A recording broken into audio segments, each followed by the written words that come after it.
Oimore kwara mogiro kama nanya kumketera Mongi TV kaone wang sai chenro mara ngichwele wanti kagi Wilson Ochuka jaka boch ko bita kaka jaloko marwa an kaka pile nyinga Trevor Ombija jandingo panga jonyakachi dendo Ombija tai nyakuar guok ocha pesa magi weche manyien mawango. There is no equivocation of whatever that the agreement we signed can undermine the interests of the people of Kenya, including matters to do with our health data. Jatend piny Kenya William Ruto wacho ni nonro jo Kenya ni kare kendo ok dhi land ne piny Amerika e winjruok mar thieth. Jo Kenya 15 ni e listi mar piny Amerika mar jogo michano riemb chutho e pinyno kaluwore kod rocho chike mopogore mag piny Amerika. Over the years, there are reported cases where even teachers have sexually abused their own children, the children they have been entrusted with.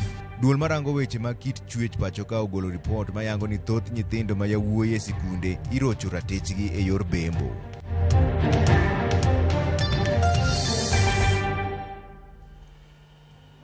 Ero kamano dweru winjo pachi ari adek auchiel none kaka inyalo yudo. Jatend piny Kenya William Ruto osingone jo piny Kenya ni piny Amerika ok bi dhi aleng'a ne piny Kenya winjruok manie kind pinjego e sekta mar thieth.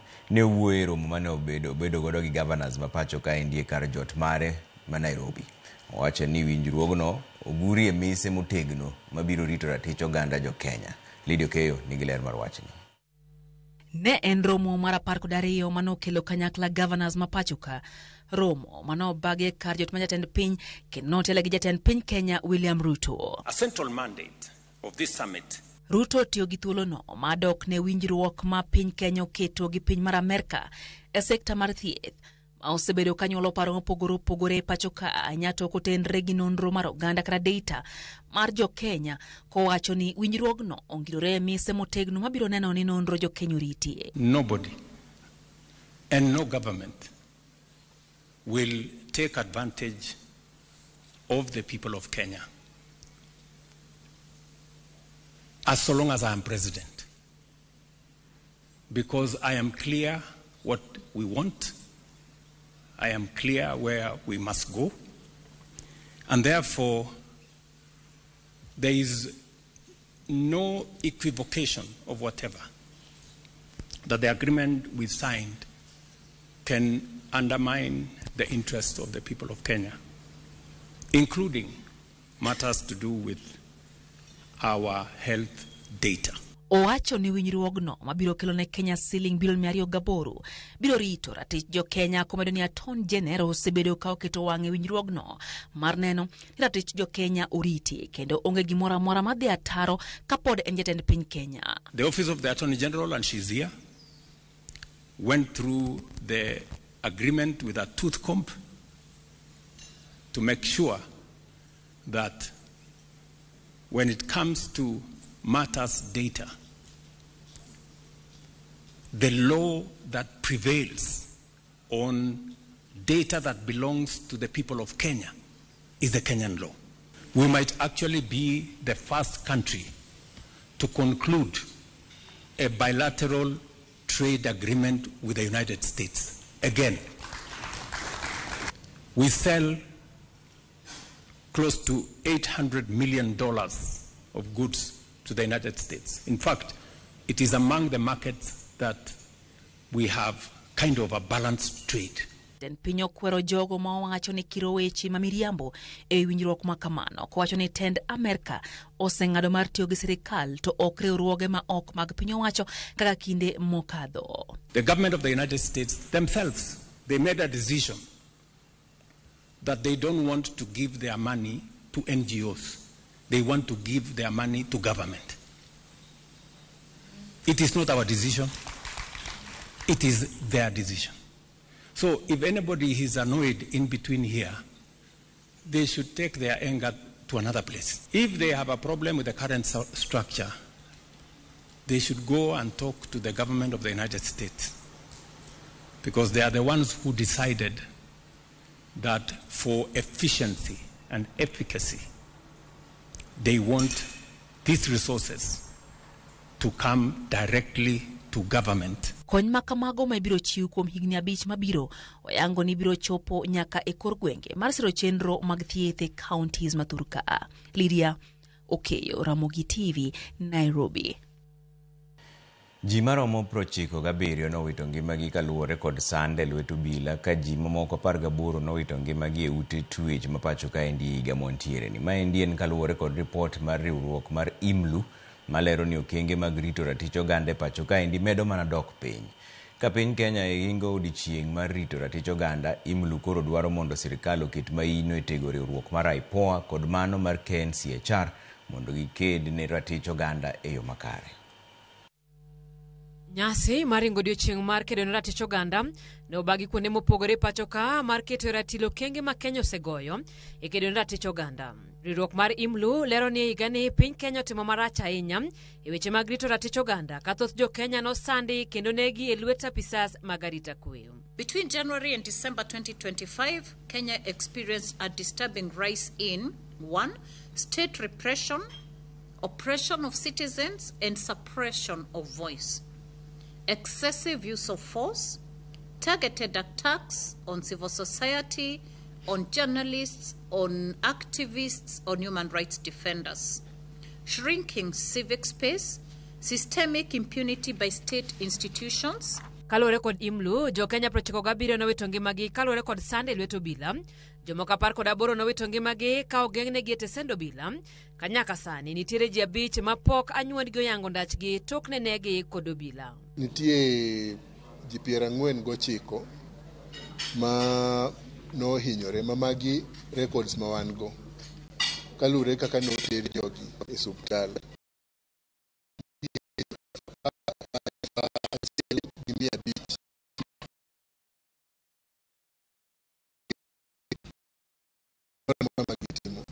IMLU dwaro mondo sirkal oket maino mare e rito chike ma pacho ka marito ratich oganda e okenge mopogore opogore kama oting'o chiwo thuolo ne jofwambo otitijegi kaka dwarore. Ndo onego bed ni miyo ji thuolo mar wuoyo, omigi teko mag timo gine mag nono wach ae kendo mag meko. Higani e kuonde somo ma pacho ka. Kata kamano e weche marocho ratiro mag jopuonjre e yor bembo, jopuonjre manyiri otelo mbele ka ipimo kod jopuonjre machuo kama hawa atamalo 9 mag ripodegi timore ne jopuonjregi kanie skunde. That issues of sexual harassment is not anything entertained in our schools. Over the years, there are reported cases where even teachers have sexually abused their own children, the children they have been entrusted with. And as you are aware, many of them have been registered. If you are to go to the TSC website today, many teachers have been registered. And they go for training 4 years, 2 years, teacher training, but eventually their licenses have been withdrawn. Ripodi ni oketo kaunti ma Nairobi nyime kind counties mamoko ma jopuonjre iroche ratichgi ma oloyo ka iluwo kod Kitui. E weche mamoko marocho ratiro mag jopuonjre kaka nyangu mag nyithindo manyiri, kaunti ma Baringo telo, Garissa kaachiel kod Narok. It is important for each of us to look at ourselves and the gendered perceptions we have, and if they are holding us down, if they are holding our children down, then we have to introspect ourselves. The evidence in this publication places a responsibility on each one of you present here. Our policy makers, let us embed this recommendation into national and county policies, budget, strategies and programs. Atamala 6.7 mar skunde ne ochwalo ripode mag jopuonjre manyiri ma oseterie nyangu ka weche mamoko mag keto nyithindo kod tije mapek ma oheogi bende ripode ni omenyo. Ka koro riwruoge makedo ne ratiro mag jopuonjre dwaro mondo mi orid chike ma owinjo ked ne nyithindo kendo kum ji madhi ataro kod chikegi. Judith Omondi, Ramogi TV. Ogair mar doho Martha Koome okwayo jotije doho mondo otegre kod mibadhi kendo chiw luor makende ne tijegi ahinya to mago ma ng'ado buche ma otenore kod ratiro mag oganda. Kane olose kinde romo mar jong'ad buche e boma ma Nairobi kaendi, Koome onyiso jotend doho mondo nyis kit telo makare kaka en owuon osenyiso kendo ne ni girito chia mar doho kod luor ne katiba ma pacho ka. Onyiso mor mare okenge ma doho osegoyo higani achiel mokalo yore mag rito ratiro mar oganda, jiwo chenro mabero kit chwech kod maneno ni buche mochwal e doho otieki kinde mowinjore. Bende nopuoyo jotije doho kuom tijgi makare moseneno ni ratiro riti e yo makare. That whenever rights are at the risk, we must intervene. And whenever we interpret the law, we must ask whether the outcome protects or whether the outcome of our decisions diminishes human dignity. Whether the litigants are better off after the outcome of our decision or we made it worse for them. So ethical leadership requires that those entrusted with authority exercise it with humility, because we are exercising this power on behalf of the people. It's transient. It comes and goes. I'm also about to exit. So what that means is that this is a sacred trust to be discharged solely for the common good. Because there's a time when we will not be here, I will not be here again. What will I be remembered for? Ethical conduct, ethical leadership, commitment to serve mwananchi.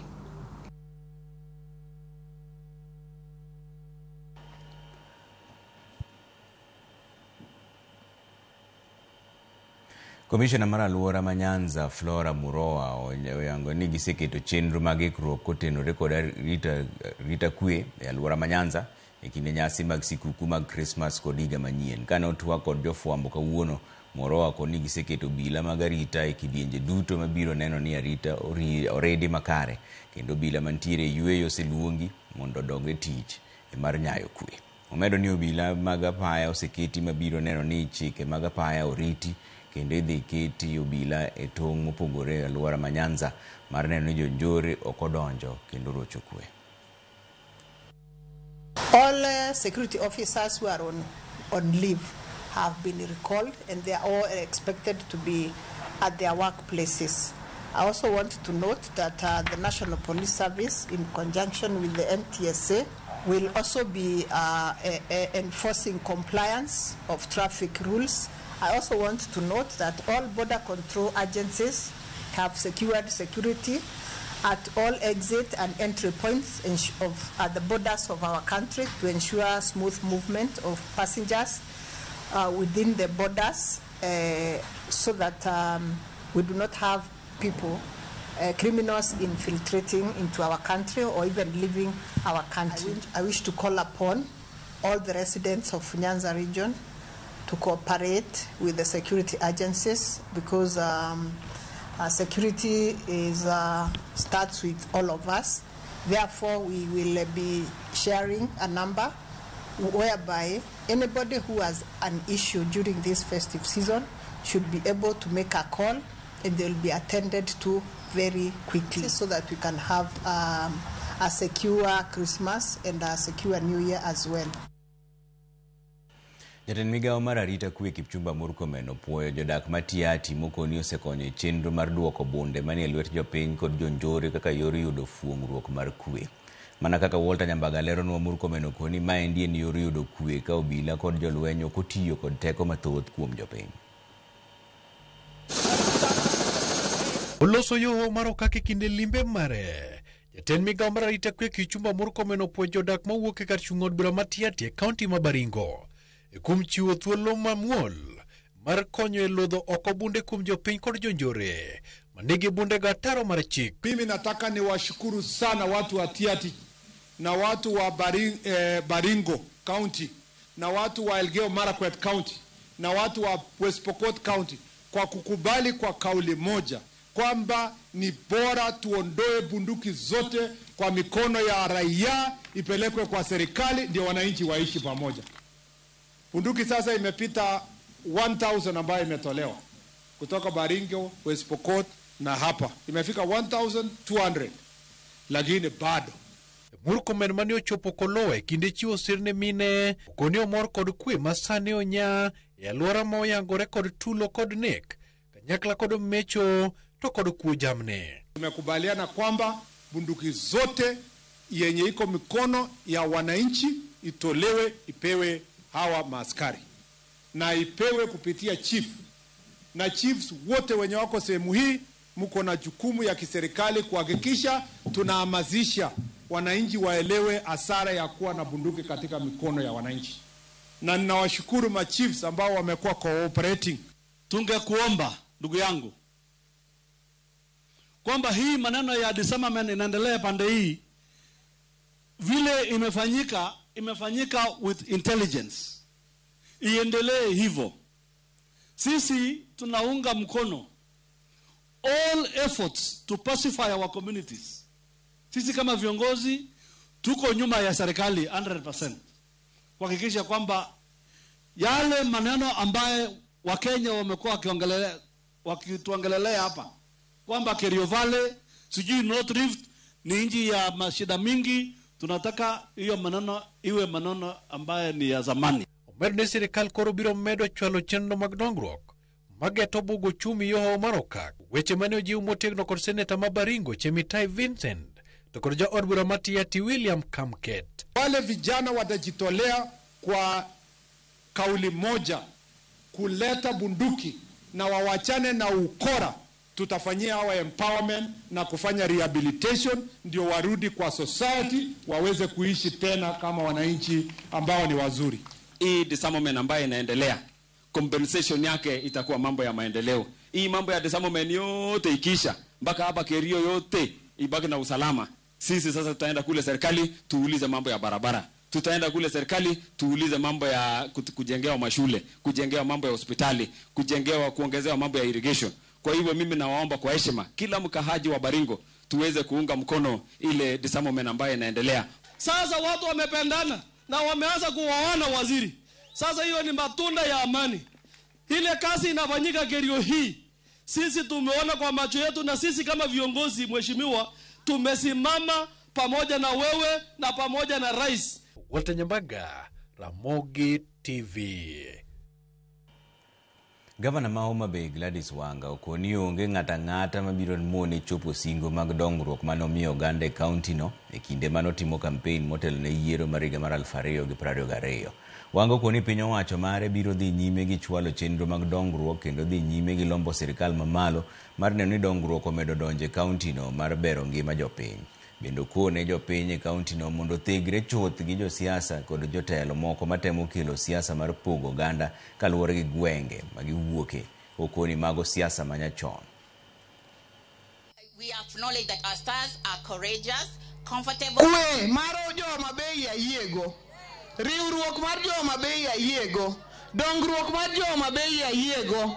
Atimo dongruok mwalo ka to manyalo manyo malo be monda kel be atimora nade amanyo monda kel koso kanyo ntie makosa amenyo malo to mwatimo mwalo ka watimora nade watim mane kaka wadhiro tich ji to bro biro gi miriambo mang'eny gi kiko it wan kako gada nye wan gi otiep yadh winy mane wona gwambo wonyalego to tiep yadh winy nonindo tiene ni tipo mane wabeti olwar tiene ni koro nyaka wabede motang' kendo mochich moingo kaka nyocha wan kendo kik iyaw iti ni winjo ni gimoro amora mobiro ni ha pana nyaka wachik itwa ma wabed mos mwawinj ni to koro wadhi nang'o. Chama kendo ot mane jakwamo wewa en chama mar ODM. To kata obedo ni nipingo chama chachon sani to koro ok sa mar pinge en sa mar duoge hii. Bas wadhi yumro machuo kudogo bang' dakika matin taneno ote magu ka endira mug TV majakom mar bodaboda sako makabondo migosi Gideon Ochuka, Trevor Imure neno news mu scan kod Honorable Jessica Chieng' Otieno manyar seme kobita ng'ere nyamin profesa mar magavana ma Kisumu. Omedo mana rwako jotendwa kachiel kod wele nyasi mar empowerment marwa kaka jo bodaboda ma wabiro bedo godo tarik 26 dwe mar 12 higani ma jakom Gideon Ochuka wuod Kabondo. Aneno makamu kani Kisumu kanyo Trevor Mosna Super PS Ray Omolo Intellectual Opio Wandai gi budget atandi meli ji adek go jopiny nyaka ni gi wang' maberi ga mara 2032 bang' Ruto. Mano makamu to kamana ne machielo ga ni ma Kennedy Otieno Gutu kata Otieno Small mar Kabondo Misambi aneno mo TV sirikal owinjore owene jofwambo tijgi moko thago gero kamana inya na Austin Oyu aneno news maler kan chuny boma Nairobi ka indi to Mosna mama na Esther Oyu kod baba na Jojo Oyu ka gin Gemrai dala manyakach Mosna jo nyakach te Austin Orar wuod Nyasiaya jama binju wacha Sembo ni kanyo gi jaode Viola mano min Lucy Wesley gi Bradley nero kamana inya nano kama chielo bende nitire ka kosukuru mawadhi ma Umundi Oudia jaimbo Masiaya nano ko penjo moro kanyo gi Kisungu to kadhi somo penjo no duo bang' daka moko matin.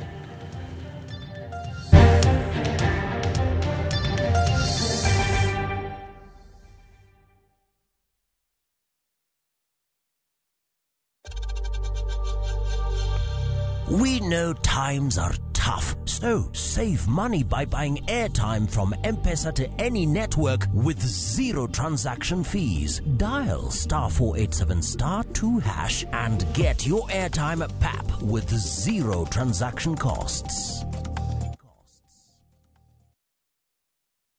Royal Mabati Factory Limited nitie gi discounts makende mar skuku. Deka roofing tiles ginsling 100 achiel, Castile trusses to ginsling 199 e kilo. Gochnwagi 0722 638 kata ket order mari e www.royalmabati.com.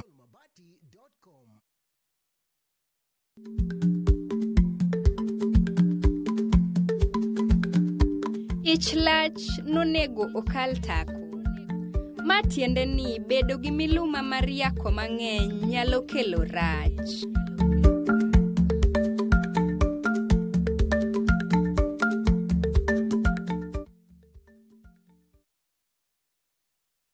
Teke na Wigo Boda. Chanua Jam, Fika on time at the lowest charges in town.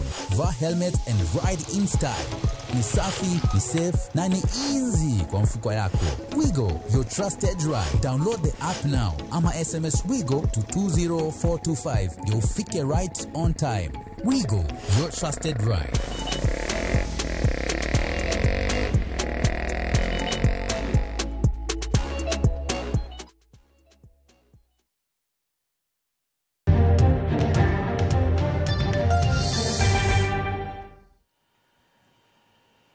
Kamano kum ketina Mugi TV kanini noko mar kuonde reso jogo moroch ratechgi kod luoro mar wich kuote kind oganda gin moko kuom gigo mosethiro lweny mar kedo gi lwenje kit chweche kaunti ma Siaya ahinya to kind joma chuo ni mar thothgi leng kendo umo midhiero magikale e mier kane gilose sach nyasi mar loro dala 16 mar kedo ne ratich oganda moko kuom joked ne ratich oganda e kaunti no onyiso luoro margi ni ripode mag dangni mar paro nyalo medore kind joma chuo e mier ponono ni piny owacho orem keto kenge mag reso chuo e midhiero niendi.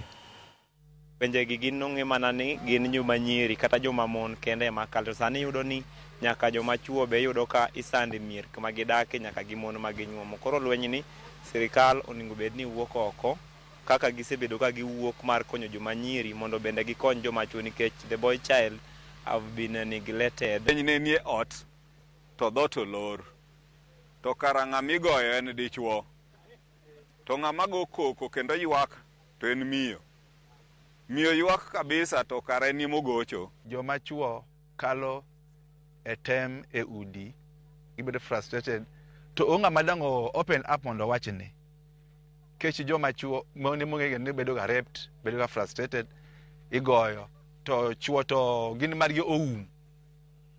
Koro akon serikal onego kama with the police ma joma chuo bendo rang. Wang'eyo ni umbe un gi feelings, wang'eyo ni umbe uhat kalure gi achiel ariyo adek go kata cases go ma osechoponwa e office marwa. Kendo wagonero kamano kuom joma chuo ma oseyangore mowuok oko mobiro mowacho kaka giwinjo kaka gigo machando pachgi. Jaod bura ma Mvita Mohamed Saud koro kwayo tend migawo mar somo Mombasa mondo mi otim nonro mar moko kuom sikunde mag ji giwegi mokoni iyawe kuonde ma ok owinjore gweng'no. Kane olose sikund primary ma Serani kuma ne osidhe ayanga gedo mag classes manyien, jaod burano bende ojiwo jonyuol mondo ter jopuonjre sikunde mowinjore ma ok mago ma ichuogo mana e ute mag dak. En wach mane osir lwedo gi jago mantiere sekta mar somo makoni thoth sikunde makamago onge kata mana kuonde malong'o ma nyithindo nyalo tuge. Ka penjo margi en niya, to ere kaka ipuodhogi mondo gitaa chenro mag somo. Private school zilioko vichochoroni ambazo skuli haziko kwa standard ya education, lazima by January director mzifungi hizo skuli. Hatuwezi kubali skuli ya private school iwe na kichochoro, bedroom ndogo, mtu ameconvert wa classroom. Kuna standard ya classroom 8 by iko standard. Hii kile kitu ambacho kinatusumbua kwamba tunatatizika kusonga mbele kielimu ni kwa sababu ya kukosa the right environment, kukosa usimamizi ndio sawa. Kwa hivyo wazazi, serikali inajaribu, hata ndio mmeona mheshimiwa wetu ametujengea hii shule, ni kujaribu kufanya mazingira yawe yale ambayo ni mazuri kwa vijana wetu waweze kusoma. Sema kweli, yale yamefanyika hapa leo, pengine kwa mtazamo wenu mnaweza kufikiri ni mambo madogo sana, lakini ni wape hakikisho kwamba yale yamefanyika hapa siku ya leo kuboresha mazingira ya shule ili kuhakikisha kwamba wanafunzi wa public school pia wao wanaenjoy yale mazingira ya private school, si mambo madogo sana.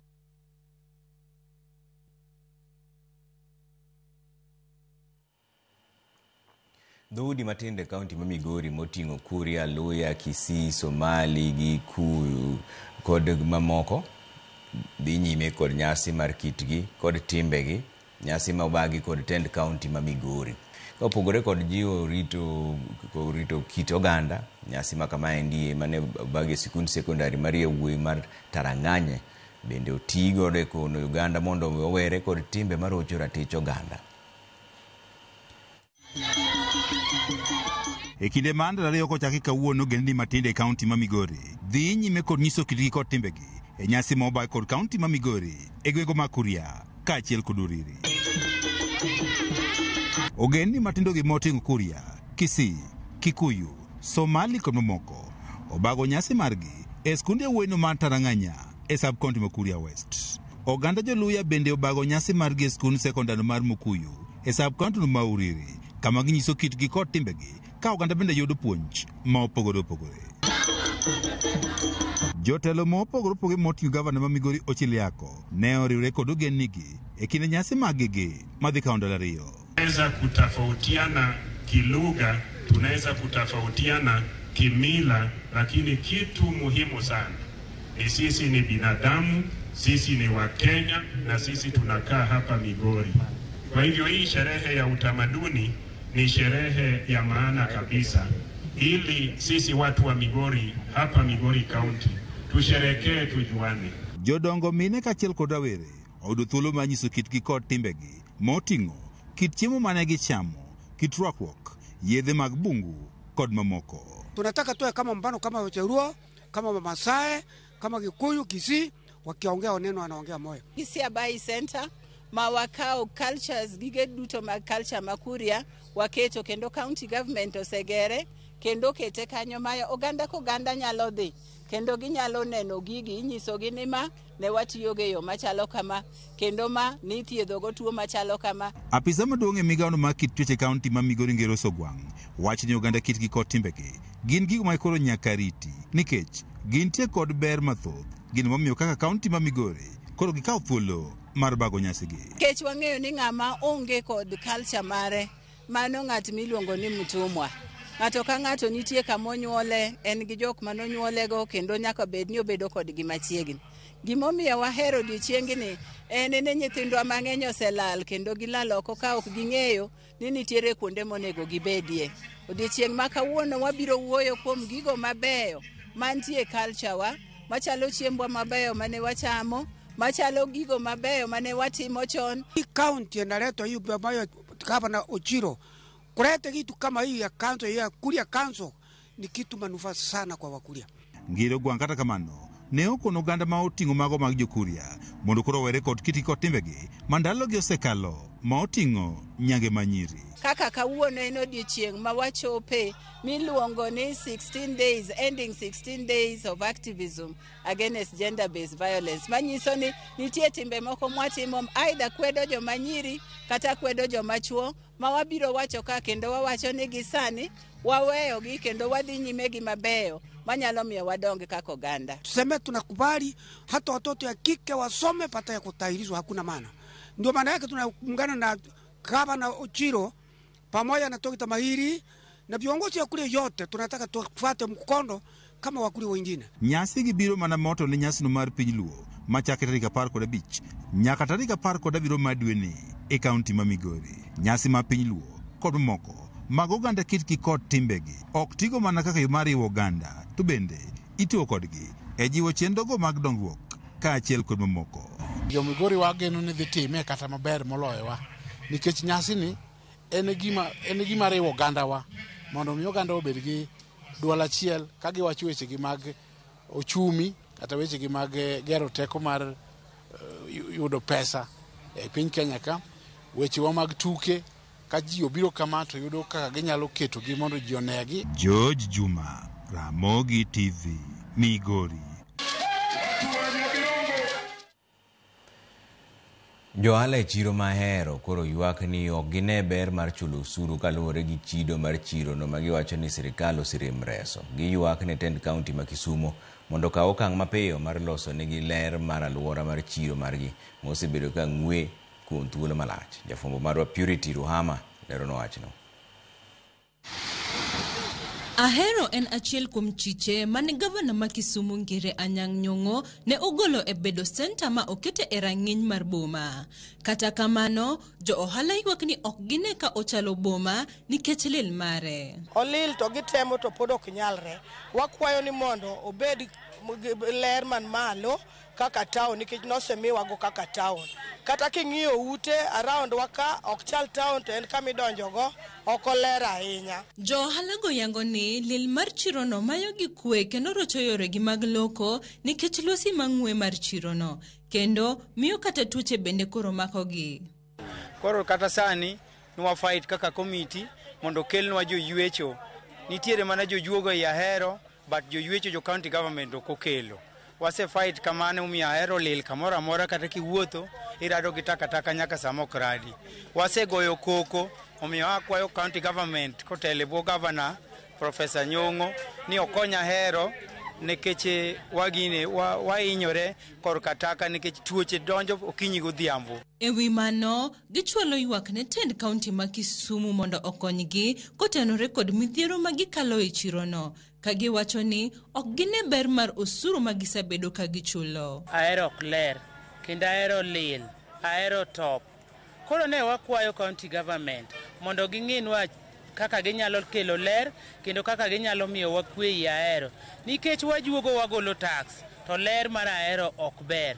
Kuom higni 5 sani en ywak mapile ma jo ohala osebedo ka chwalo ne tend kaunti ma Kisumu mondo odikne gi joywe chiro.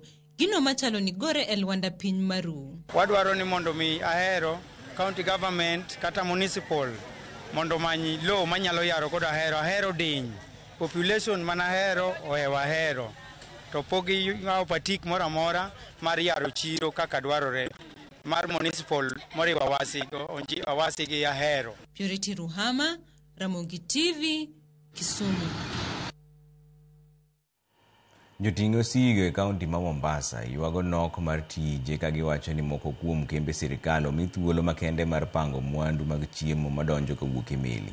Chal ma kama ndio miata malo maduong' mar weg ute marito osiko lokoro loro kendo giloro utegi kuom dweche 2 sani kendo gichuno joting'o osigo koso tije maweg kano osike bende koro bedo kod tich matek mar chulo utegi mikane osikego. Johala ma uso chiemo e alworano ochiwo ywak margi kaluwore kod dok chien e kwan mar joma giseuso negi e area no. Toka asubuhi nimetoka nyumbani, niko juu ya mti hapa nilipo, sijafanya lolote na nimeacha watoto kule wananingojea mimi ndo wale. Sasa kama serikali watuangalie pia sisi. Kuna baadhi ya mizigo ambayo inaingia kwenye magodani ya serikali, na sisi ye magodani yetu hakuna mzigo wote ambao unaingia saa hii. Wamesimamisha kwa muda, na sisi hii sekta ndio tumetegemea. Hakuna kazi nyingine ambayo tunafanya. Kazi hii tunategemea hii kulipa nyumba, kusomesha watoto, na mambo yote ambayo tunafanya kwenye majumba yetu huwa tunategemea kazi hii.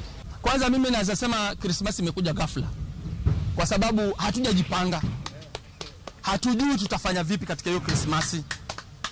Mimi mwenyewe kama chairman wao nimemaka, sijui hata Januari nitafanyaje.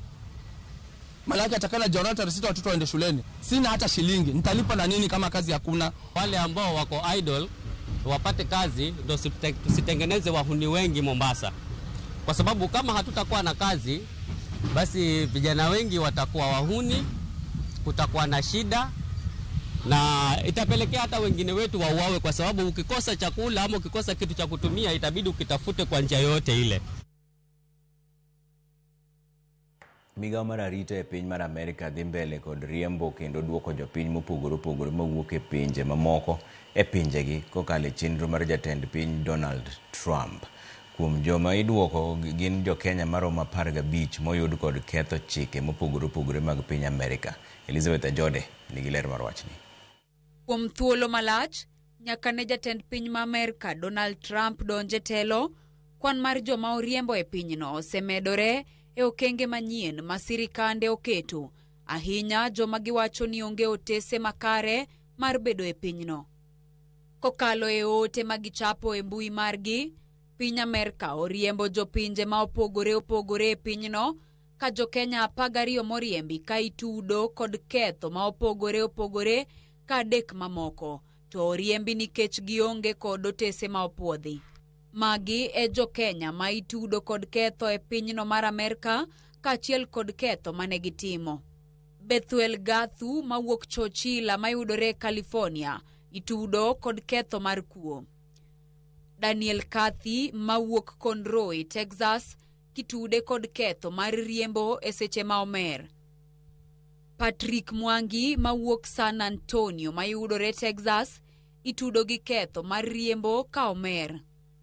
Alfredo Biero mawuok Colorado Springs mayudore Colorado mitudo gi ketho mar riembo komer bende kod rocho ratich oganda. Joma moko ma oriembe piny Amerika gin Isaac Githinji mawuok Apache Junction mayudore Arizona mane omaki ka otemo ringo apisas magarita. Moses Okoth ne en jadak ma Nashville, Tennessee, oyudi kod ketho mar tugo lweny ka bende noyude gi gir lweny. Clement Mulovi mane odak Houston mayudore Texas itudo kod ketho mar kuo. Mohamed Chekchekani ma odak San Pedro, California ni kod ketho mar ndhiyo nyathi kaachiel kod tude gi riwruok manyayo mibadhi. Mofat Murithi modak Seguin, Texas omaki bang' yude kod yedhe mamero ji. Bende Naserian Montet majadak ma Spanish Fork mayudore Utah ni kod ketho mar rocho chike doho kaachiel kod rocho ratich ji. Anthony Karia jadak ma Seattle, Washington ni kod ketho mar chiwo weche ma miriambo kod tuomo jawuothe apaya bang'e oringo. Francis Mungai jadak ma Burlington, Massachusetts ni kod ketho bang' juke kod mwandu mokwal. Report mar piny Amerika nyiso ni jo Kenya 1,282 modak kuno e tok chik iget riembo oko mar pinyno. Elizabeth Ajode, Ramogi TV. Wadhi yumoro machuoko udogo bang' dakika matin to ang'iyane nuwacho nang'o ka endi ote maru mana 3:6 nano ka Juliana Du wacho nane nang'ichwelo mos kan karachuonyo Mailari Nyakwar Mijondo kawuok Kisumu Nyamasaria Mogi TV neno maler Nyamasaria kaendi News ler kaendi wang'ilongo kadem wan mana gi lit kuom wito dawa Mino Yombe ma Clinton mar wang'ilongo kadem mos ahinya. Neno kama chielo ni ntiere kani Trevor wan bede gi India Party mar Kanyanam Self-Help Group warwako jite Mbakasi South ma Fred wuod Kabwoth North. Erokamano odugo bang' dakika moko matin kik idhi mabor ahinya.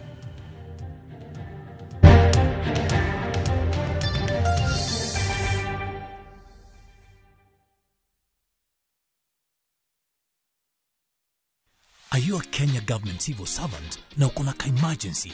Usijibox kwa noma. Borrowing on MyMobi has never been easier. Simply register, apply, approve, and get your cash in minutes. Dial *531# and get up to 20,000 shillings to sort your emergency and pay from your next payslip. No paperwork, no drama. Ni wewe tu na simu yako. With MyMobi, now you're in control.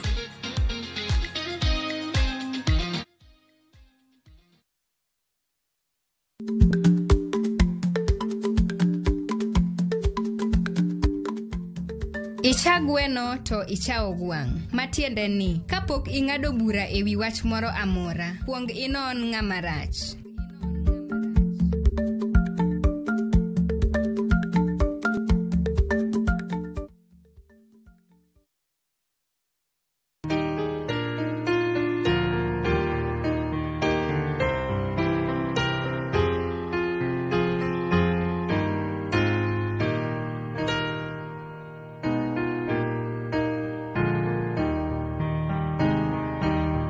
Dial *811*899# to get Trust and Obey as your skiza tune.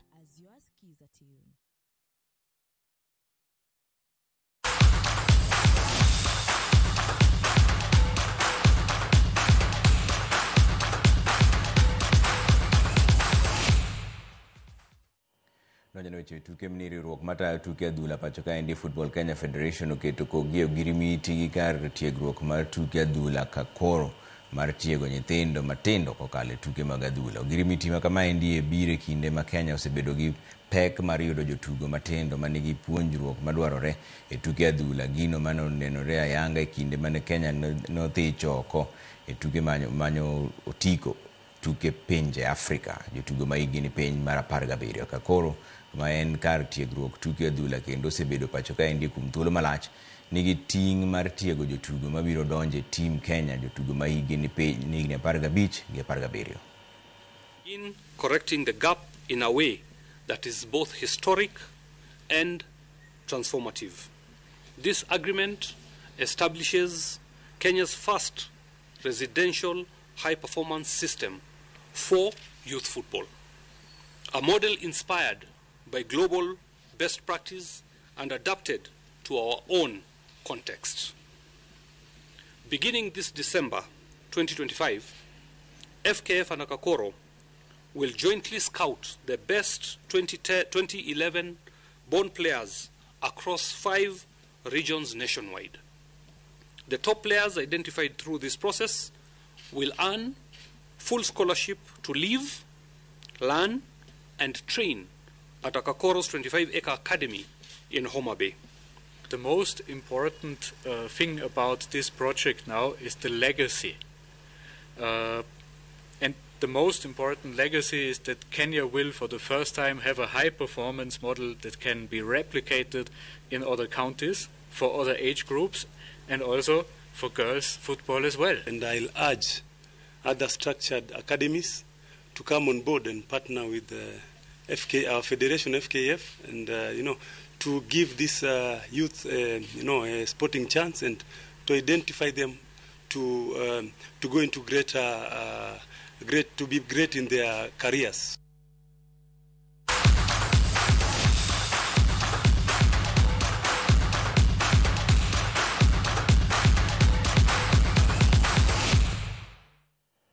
bas walor chenro no kanyo kanya sei YouTube rudu kendo sa dek an kaka pile nyinga Trevor Ombija jandingo panga jonyaka chindendo no Ombija taya nyakwar guok ochar bes wanere sadek